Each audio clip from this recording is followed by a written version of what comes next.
एक देवरानी जेठानी थी। जेठानी अमीर थी, उसका परिवार भी बड़ा और भरा पूरा था।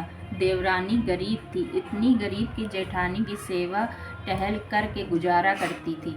जो कुछ भी चूनी चोकर मिल जाता उसे अपनी झोपड़ी में आकर पकाकर खा लेती। फूटे घड़े से पानी पीकर टूटी चारपाई पर सो जाती। सुबह उठकर फिर जेठानी की सेवा करने चली जाती। साल भर का त्योहार आया, देवरानी भूखी प्यासी जेठानी की टहल करती रही। रात को जब आने लगी तो दिनों की तरह चूनी चोकर भी नहीं दिया। खाली हाथ झोपड़ी में आई। खेत में बथुआ तोड़ लाई। थोड़े से चावल के कन ढूंढकर इकट्ठे किए, कन के लड्डू बनाए, बथुआ बना कर रख लिया। रात को सकट माता आई, टटिया की ओर खड़ी होकर बोली, ब्रह्माणी खोलो किवाड़ा। देवरानी बोली, चली आओ माता, किवाड़े कहाँ? भीतर आते ही सकट माता ने कहा, बड़ी भूख लगी है। देवरानी नहीं पाई, पूछा अब कहाँ जाऊं? देवरानी ने कहा, अब मेरे सिर पर करो। उन्होंने उसके सिर से पांव तक टट्टी से नहला दिया और चली गई। सुबह जब देवरानी उठी तो सारी झोपड़ी कंचनमय हो गई। चारों तरफ सोने ही सोने बिखर पड़ा था।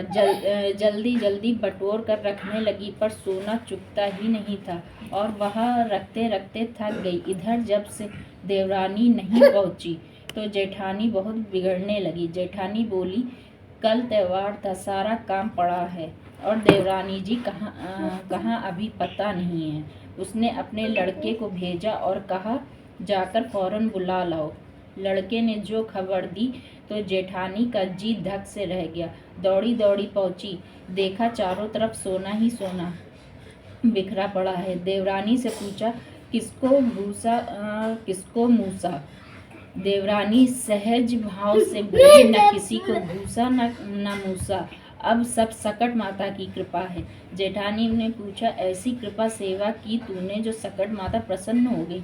देवरानी बोली, मैंने तो कुछ नहीं किया, केवल कन के लड्डू और बथुआ के धोंदा दिए थे खाने को। इस प्रकार उसने सब कुछ बता दिया। जेठानी अब घर आई और गरीबों की तरह रहने लगी। साल भर बाद जब सकट माता त्योहार आया तो देवरानी की भांति कनक के लड्डू बनाए और बथुआ के धोंदा बनाए, फूटी गगरी और टूटी चारपाई रख दी और सकट माता की राह देखने लगी। रात में सकट माता ने दरवाजा खटखटाया। जेठानी ने जब माता, किवाड़े कहाँ हैं? टटिया खोल आ जाओ।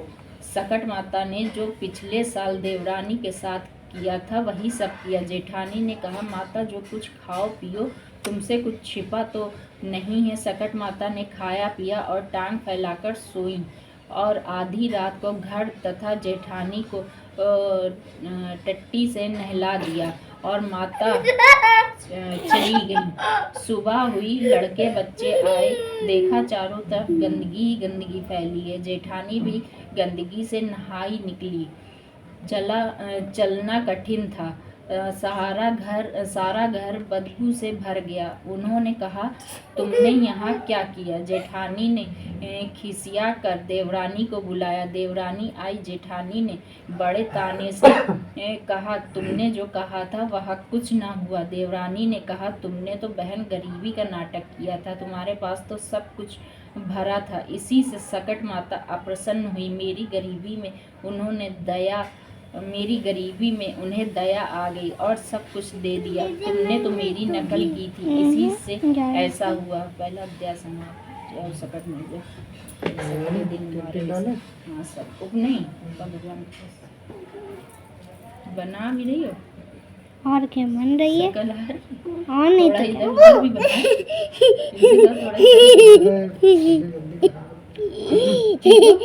थोड़ा भगवान की भी बना। दूसरी कथा तो क्या हो? एक कुम्हार था। वह बर्तन बनाकर लगाता था तो आवा पकता नहीं था।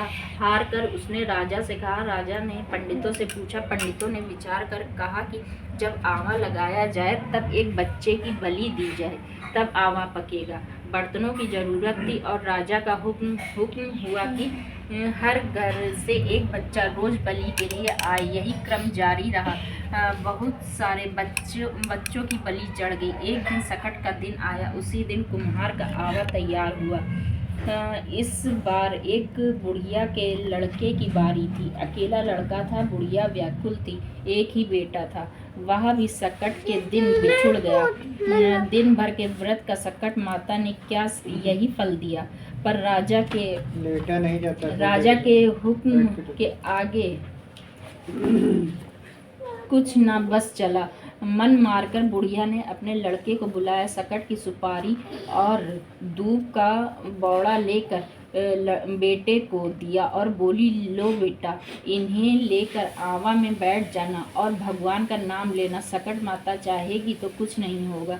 लड़का निडर होकर चला गया। कुम्हार ने सब लड़कों की तरह इसे भी आवा में बैठा दिया और आग लगा दी। इधर बुढ़िया रात भर सकट के सामने प्रार्थना करती रही, तिल तिल सकट मनाऊं और सकट की रात महतारी पूत बिछुड़न कबहू न होए। जिस आवा को पकने में कई दिन लगते थे, वह सकट की कृपा से एक ही रात में पक गया। सुबह कुम्हार ने देखा तो आश्चर्य का ठिकाना न रहा। आवा पक गया और बुढ़िया का लड़का सकट की सुपारी दूब का बाड़ा लिए बैठा था। सकट की कृपा से बेटा मिला और जब नगर के सभी बच्चे सकट की कृपा से जीवित बचे रहे। दूसरा अध्याय समाप्त।